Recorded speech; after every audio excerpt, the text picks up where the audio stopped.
Mayroon pong isang bansa ngayon mga sangkay na kung saan napakarami daw pong mga tao ang nawawala. Yan po yung ating pag-uusapan ngayon.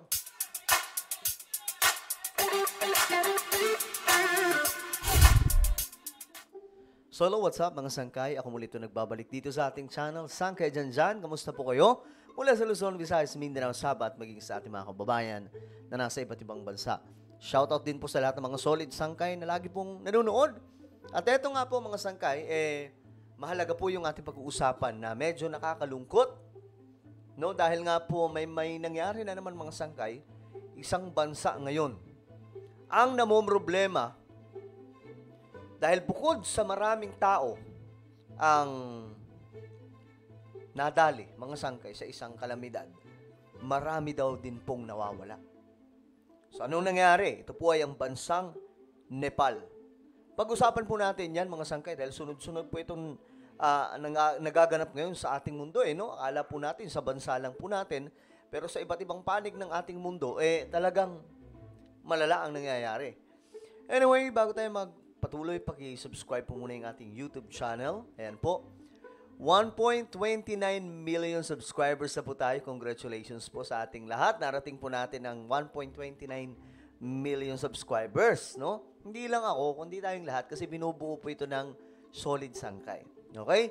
So, kung ikaw ay gusto mo mong mapabilang sa 1.3 million subscribers, dahil ilang tulog na lang mararating na rin po natin, ano pang hinihintay nyo? I-subscribe nyo po yung ating YouTube channel, i-click ang bell at i-click nyo po yung all. Ayun, mga sangkay, napakadali lamang po niyan.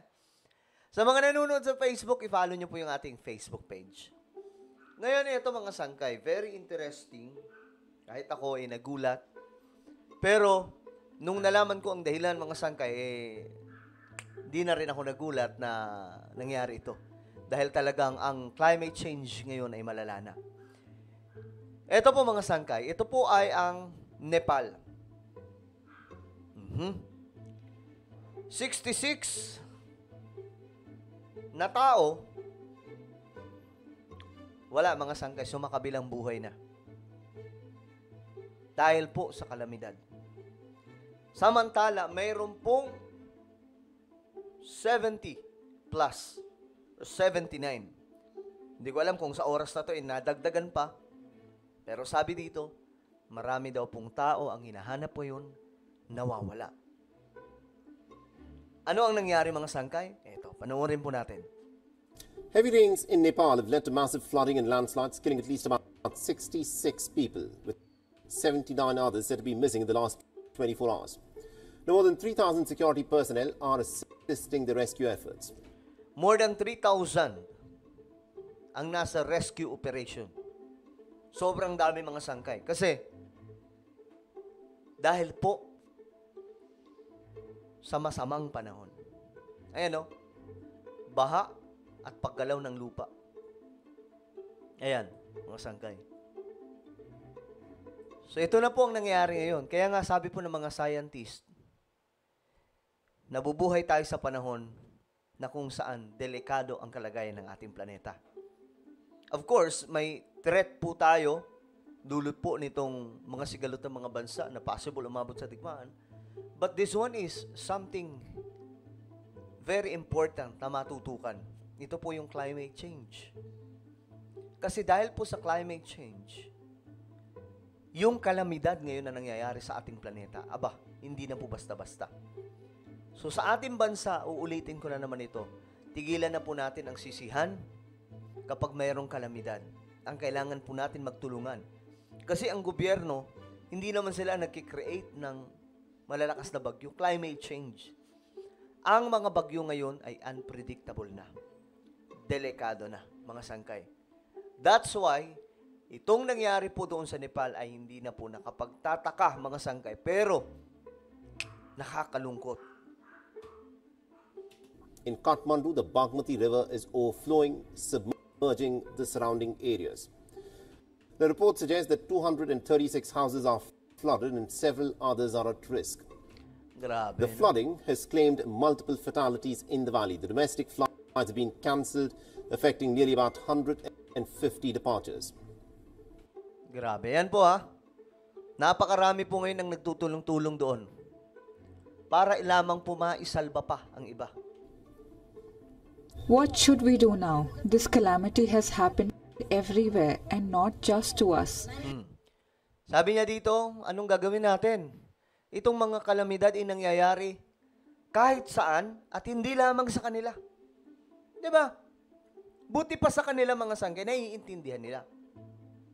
Dito sa ating bansa, sisihin ang gobyerno, sisihin ang kung sinong tao.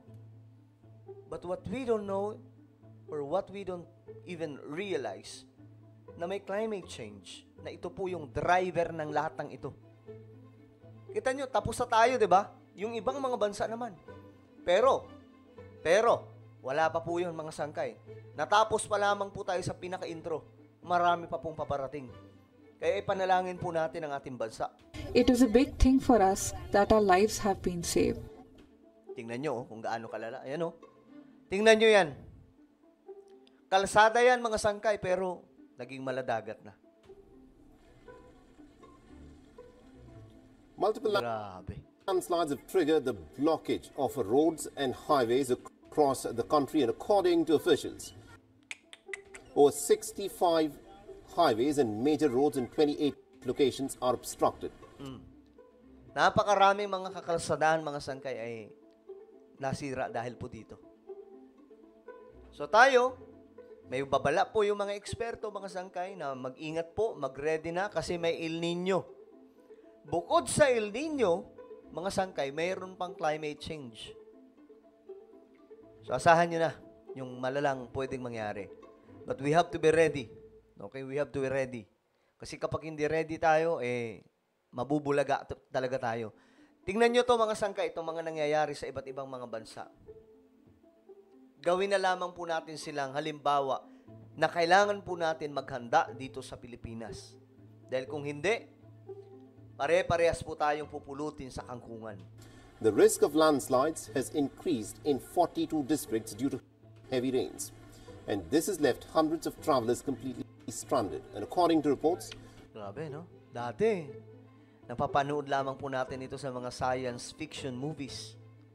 But today, we experience, we witness, nakikita po mismo natin, natutuo na ang mga pinapanood natin sa mga movies noon. Yung destruction na nangyayari sa ating planeta. the police are working to clear the debris and to reopen roads to traffic.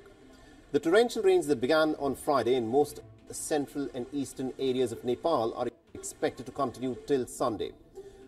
Authorities have issued a warning of flash floods in multiple rivers. And according to the officials, the Kosi River that caused deadly flooding in India's eastern neighboring state of Bihar almost every year is on high alert due to the disaster. Grabe, no? So, ayan, mga sangkay, yan po yung nangyayari doon. Nakakalungkot na ito na po ngayon ang sitwasyon ng ating planeta. Ano to Human-made climate change. Yan po yung pagkaka-interpret nitong mga eksperto, yung mga scientist, na dahil po sa ginawa ng tao sa ating planeta, ito na po ngayon ang balik sa atin. Sa Pilipinas pa lang, mga sangkay, malala na po yung nangyayari. Nakaraan, nag-inspection po sila PBBM sa may bandang Rizal at nalungkot po siya sa kanyang mga nakita. Ang rason ng matinding baha dito sa Pilipinas, especially dito sa Luzon, ay dahil po sa mga winasak na nakagubatan. Yung deforestation. Yung pagpuputol ng mga punong kahoy. So eto po, tayo pong binabalikan ng destruction, mga sangkay. Tapos hindi pa rin po natin naiintindihan yan until now. Why?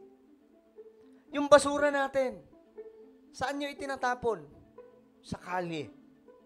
'Di ba? Tama? Yung gobyerno natin, ano sana ang pwede nilang magawa? Gumawa ng mga batas na mas mahigpit pagdating sa pag-aalaga sa ating kalikasan.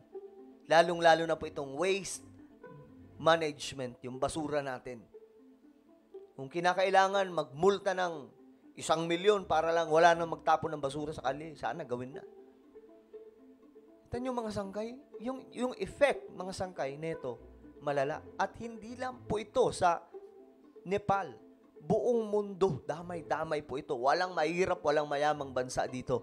Even yung China at Amerika, Japan, nakakaranas po nito. Diba? So ano po ang inyong opinion? Just comment down below. Guys, meron po akong isang YouTube channel, Sangkay Revelation. Hanapin niyo po ito sa YouTube. Naku, magaganda po yung ating content dito. Mga slight, mini documentary, mga sangkay sa mga bawat topic na ginagawa natin. About sa mga misteryo na nangyayari sa ating mundo. Okay? So, kapag nakita nyo na, click the subscribe, click the bell, and click all. Sangkay Revelation. Ako na po ay magpapaalam. Mag-iingat po ang lahat. God bless everyone.